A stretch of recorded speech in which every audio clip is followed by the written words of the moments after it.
Welcome to this explainer. Look, today we are actually conducting a bit of an academic review session on, frankly, one of the most heavily debated figures in all of human history.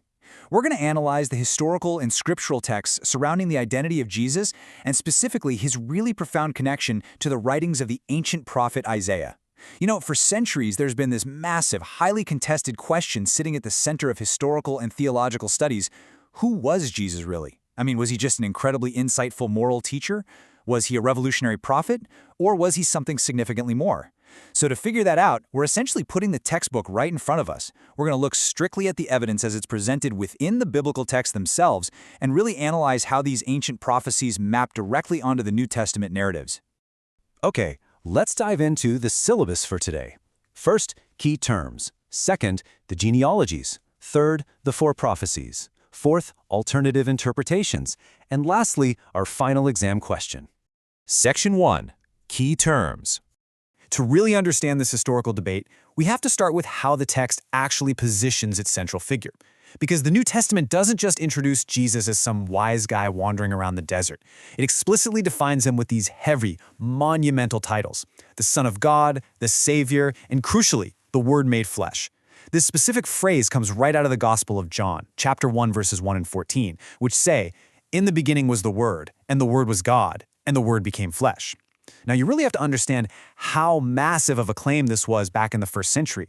In the Greco-Roman world, the word or logos was seen as this abstract, divine reason that governed the entire universe. So to claim that this cosmic force became a literal, physical, breathing human being, that was absolutely earth-shattering for an ancient audience. And according to the text, his ultimate mission wasn't just to hand out moral lessons, but to literally redeem the world. Section 2. The genealogies. Listen, in the ancient world, claims of cosmic significance meant absolutely zero if you didn't have the paperwork to back it up. Make sure you note this down, because lineage is literally everything in biblical literature. Your bloodline was the ultimate proof of your legal authority. According to the Hebrew scriptures, the prophesied Messiah couldn't just come from anywhere. Actually, a claimant with the exact right ancestry was an immediate non-starter in ancient Judea. He had to fulfill three highly specific ancestral requirements. First, he had to emerge from the line of Abraham. Second, belong specifically to the tribe of Judah. And third, sit squarely within the royal house of King David. The Gospels of Matthew and Luke were specifically written to document that Jesus fits all three of these strict criteria perfectly. Now, what's truly fascinating here is how the two gospel accounts approach this exact same lineage, but from different, deeply symbolic angles. Matthew 1:1 kicks off by explicitly declaring Jesus as the son of David, the son of Abraham. Basically, Matthew is handing us the royal resume, right? He wants to prove the legal and kingly right to the Jewish throne. But look over at Luke's account. Luke traces the lineage backward, past Abraham, all the way to the very first man, Adam. This brilliantly illustrates Luke's broader theological goal, which is to emphasize a connection to all of humanity, not just the royal Jewish bloodline. So you essentially have two genealogies with two distinct rhetorical purposes, but both are aiming to validate the exact same messianic claim for different audiences. Section 3. The four prophecies.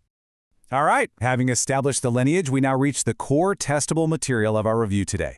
Four specific prophecies written by the prophet Isaiah. And keep this in mind. Isaiah wrote these texts roughly 700 years before Jesus was even born. Here is your high-yield study checklist. Number 1, born of a virgin. Number 2, a suffering servant. 3, rejected by a people. And 4, silent before accusers.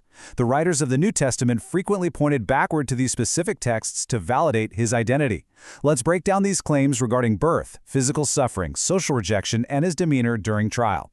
The first testable point, the incredibly famous prophecy of the virgin birth. Isaiah 7:14 plainly states, "The virgin shall conceive and bear a son."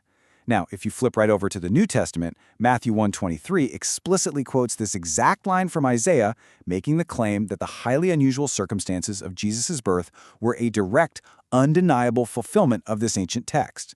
This was a massive theological anchor point for the early Christian writers to prove his divinity right from day one. Second on our list is the motif of the suffering servant. Isaiah chapter 53 is this remarkable text that describes an individual who endures severe physical trauma on behalf of others. It says, "He was pierced for our transgressions, crushed for our iniquities." For the gospel writers, this language perfectly, almost uncomfortably, mirrors the detailed accounts of Jesus' Roman crucifixion. The piercing, the crushing, the substitutionary suffering, the New Testament positions this not as some tragic accident where a teacher gets caught in political crossfire. No, they view it as the deliberate execution of a 700-year-old blueprint. Moving to our third point, we have to look at the social dynamic outlined in the prophecy. Isaiah 53:3 describes a figure who is despised and rejected by mankind. So this promised figure wasn't going to be universally celebrated at all. He was going to be a total outcast. And this heavily mirrors the rejection of Jesus by the religious leaders and the crowds in the New Testament narratives. It culminates in him being mocked and ultimately executed as an enemy of the state. This was a complete 180-degree reversal of what many people expected a triumphant, conquering king to look like. Finally, we arrive at our fourth prophecy. Isaiah 53:7 reads, "Like a lamb before its shears is silent." Now, when you cross-reference this with the gospel accounts of Jesus standing trial before Pilate and the religious leaders, a really striking parallel emerges.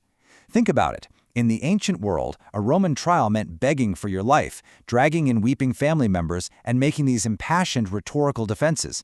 Yet, despite facing the death penalty, Jesus is noted for remaining remarkably, almost confusingly, silent before his accusers. The Gospel authors saw this silence not as him just giving up and surrendering to the Romans, but as another very specific box checked off on Isaiah's ancient list. Section 4. Alternative Interpretations. So, the connections drawn by the Gospel writers are meticulously detailed. But as objective students of history, we have to step back and ask, is this the only way to read these texts? Did Jesus actually fulfill these prophecies? Look, the crucial point here is that ancient historical texts are always subject to interpretation. From the Christian perspective, the answer is a resounding yes. They see a flawless, direct alignment between Isaiah's words and the birth, suffering, rejection, and death of Jesus of Nazareth. However, it is absolutely vital to understand that not everyone agrees with this reading. In alternative traditions, particularly within Judaism, these exact same passages from Isaiah are interpreted very, very differently. Often, the suffering servant we saw in Isaiah 53 is actually understood to be a collective metaphor, referring to the nation of Israel as a whole. In this view, it's the nation of Israel that endures the suffering of exile and hardship among the nations, rather than the text pointing to a single future individual. So what we're looking at is the exact same ancient data set, but observing two vastly different historical conclusions. Section 5. Final exam question. We've examined the foundational vocabulary. We've traced those demanding ancient genealogical requirements, we've unpacked the specific prophecies of Isaiah, and we've held up the differing interpretive lenses. And all of this brings us to your take-home reflection. The historical evidence is there. The ancient writings exist, and the textual connections laid out by the gospel writers are undeniably strong and deeply intentional. But ultimately, assessing this data requires a personal conclusion. Based on the textual evidence and the structures we've mapped out in our review session today, the final choice is yours to make. Looking at the lineage, looking at the prophecies, looking at the history, who do you say Jesus is? Is he simply a profound moral teacher? Is he a revolutionary prophet? Or, as the texts so boldly claim, is he the promised Messiah? I'm going to leave you to ponder that. Thank you so much for joining me in this explainer, and keep questioning, keep learning, and keep analyzing the evidence.